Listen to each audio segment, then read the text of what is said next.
In his book, Deep Work, Cal Newport said that we live in a period of time where deep creative work is more valued than ever. We live in the internet world where information is the primary thing that people consume, and creativity is the most important asset in today's world. Focus and creativity. The problem for most people is that they're not as creative as they could be, but there's a lot of research that shows you obviously can become massively creative. And in this video, I'm going to teach you several powerful principles for how to become more creative. The first one comes from James Altucher. He wrote a book called Choose Yourself, and one of the things he taught about in that book is the idea of in the morning writing down just 10 ideas every day, 10 ideas. So if you're a writer, writing down 10 ideas for potential blog posts. If you're a musician, writing down 10 potential songs.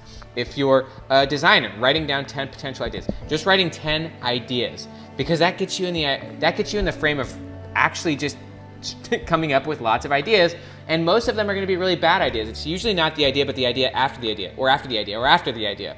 Just getting used to having ideas and then being able to scan through them and saying bad, bad, bad, good, and then looking at that one idea maybe and turning that one idea into 5 different ideas. And so that is a powerful principle of just training your brain to be creative. Also, there's a lot of research that shows that your brain is most primed for creativity first thing in the morning. Joshua Waitzkin, the author of the book, The Art of Learning, has an idea he calls crystallized intelligence. He basically does this every night and every morning. At the end of every night, he thinks about the biggest problem he's trying to solve or the biggest question that he's trying to understand. He does that right before bed, and then he goes to bed. He doesn't look at his smartphone, and this is really important. Don't look at your smartphone before bed because you're consuming. If you have a consuming attitude and a consuming way of life, then you're not going to be creating. There's a creation way of living and there's a consumption way of living, and most people are in a state of reactive consumption. They're just consuming, scrolling. They're not being in flow.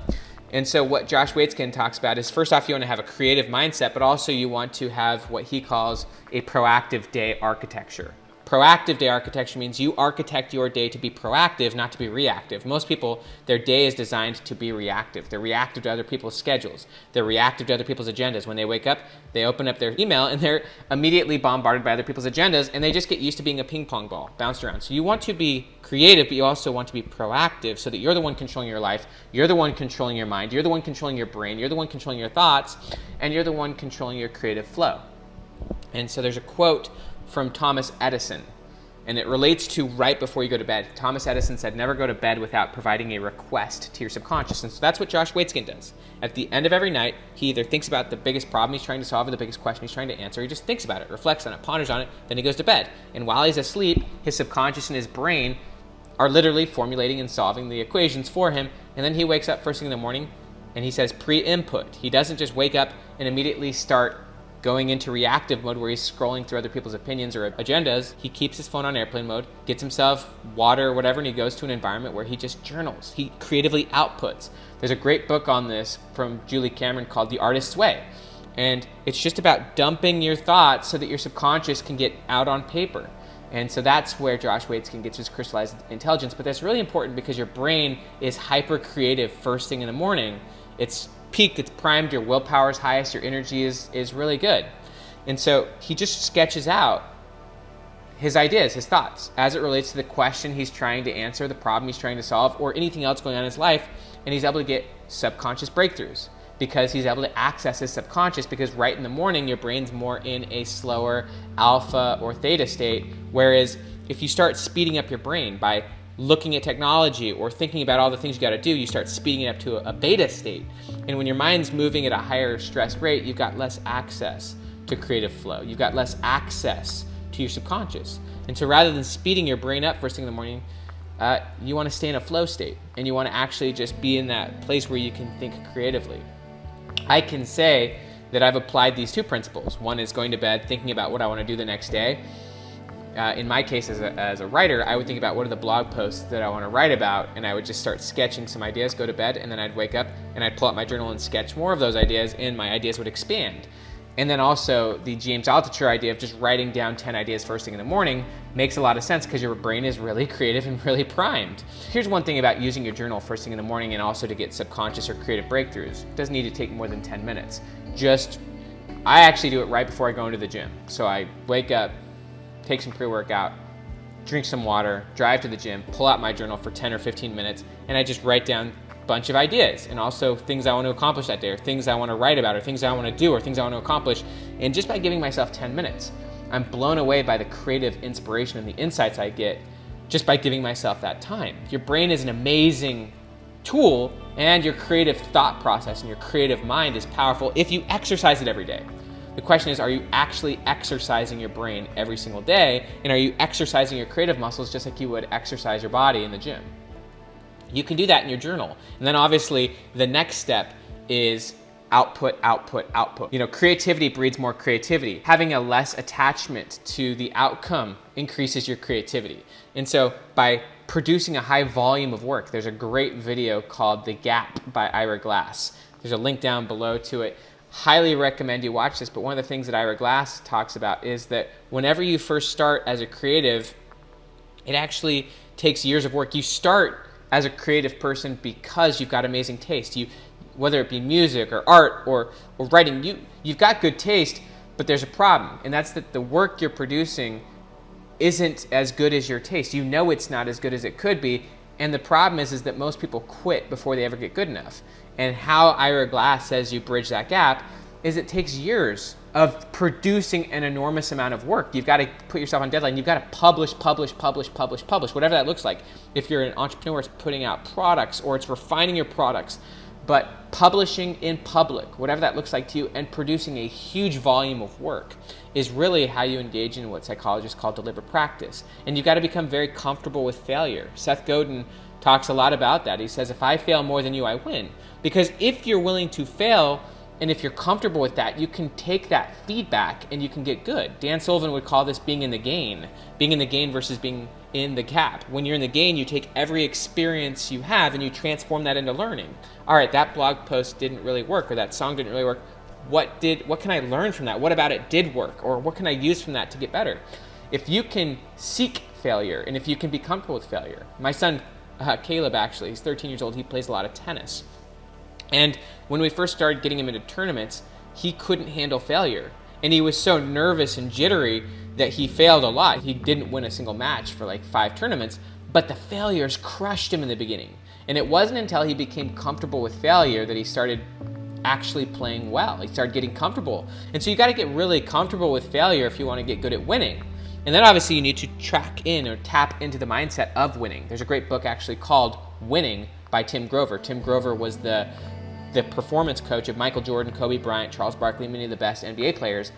And there is a winning mindset. Tom Brady, as an example, has a winning mindset. He knows how to win. And winning actually is built by confidence, but winning is a mindset. And you have to get used to losing in order to win, but also you've got to get to the point where you can win. And there's a lot of people who are good at what they do, but they don't know how to win.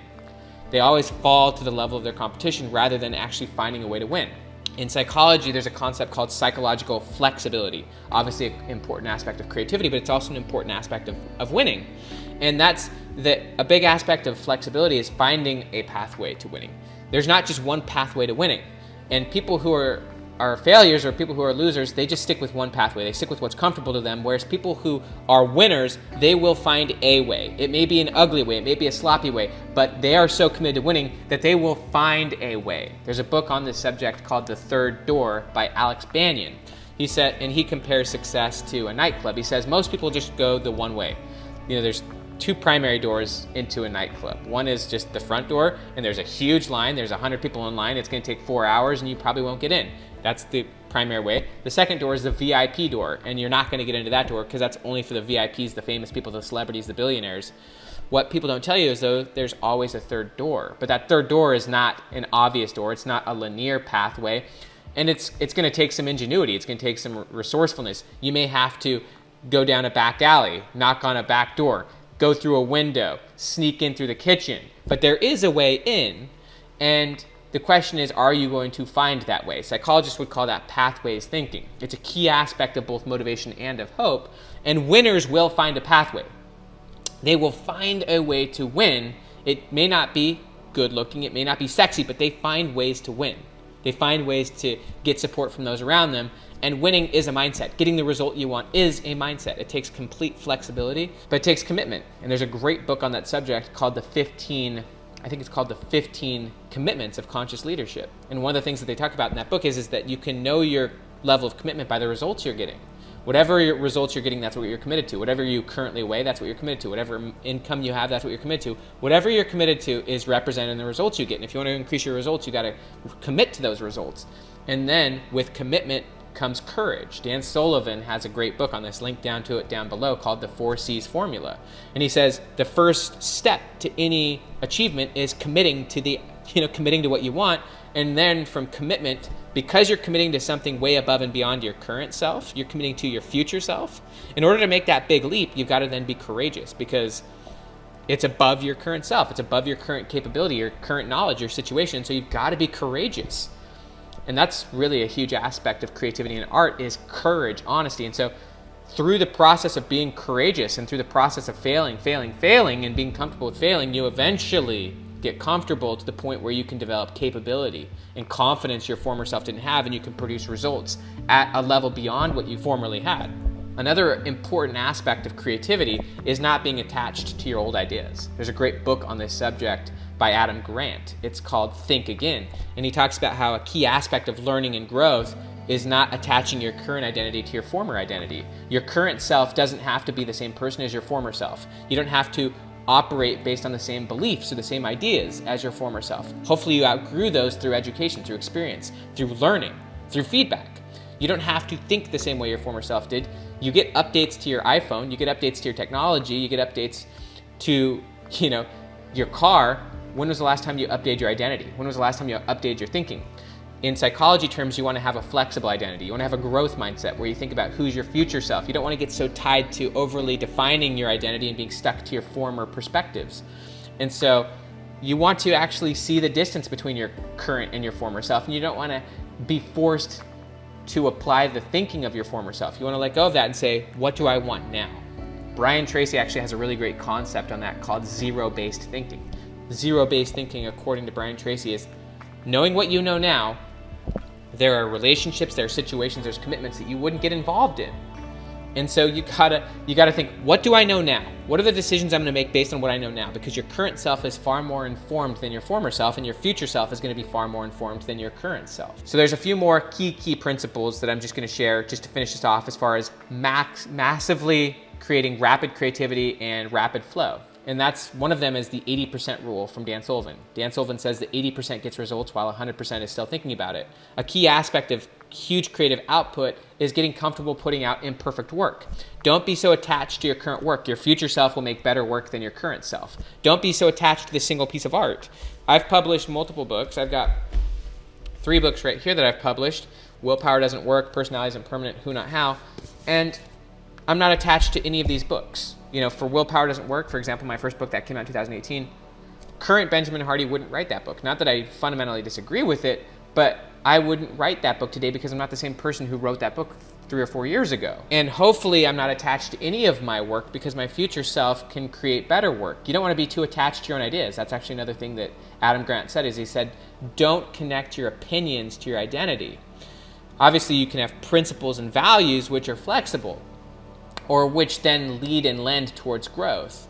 But one of the big problems that stops people is that they're too attached to their own ideas right now, or they're too attached to their own identity right now, rather than being flexible. That's why I love the 80% rule, is because you can put out imperfect work and you're not so attached to it. You know that your future self will create better work. And you know actually that by getting feedback on your work, you can transform your thinking.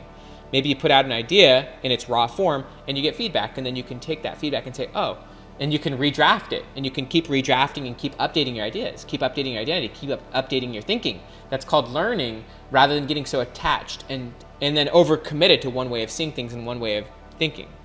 So having that growth mindset, having that willingness to fail, having that willingness to update your identity, having that willingness to update your thinking, detaching from the thinking of your former self, not being so tied or attached to your past, and then just continually outflowing towards your future self.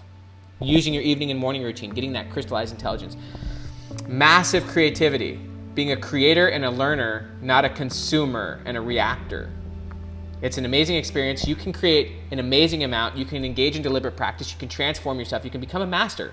There's another amazing book called Mastery by Robert Greene. And you can become a master at whatever you want. You can become a master at thinking, a master at writing, a master at art, a master at sports, a master at coaching. Whatever it is you want to become a master at, optimize your life for that thing.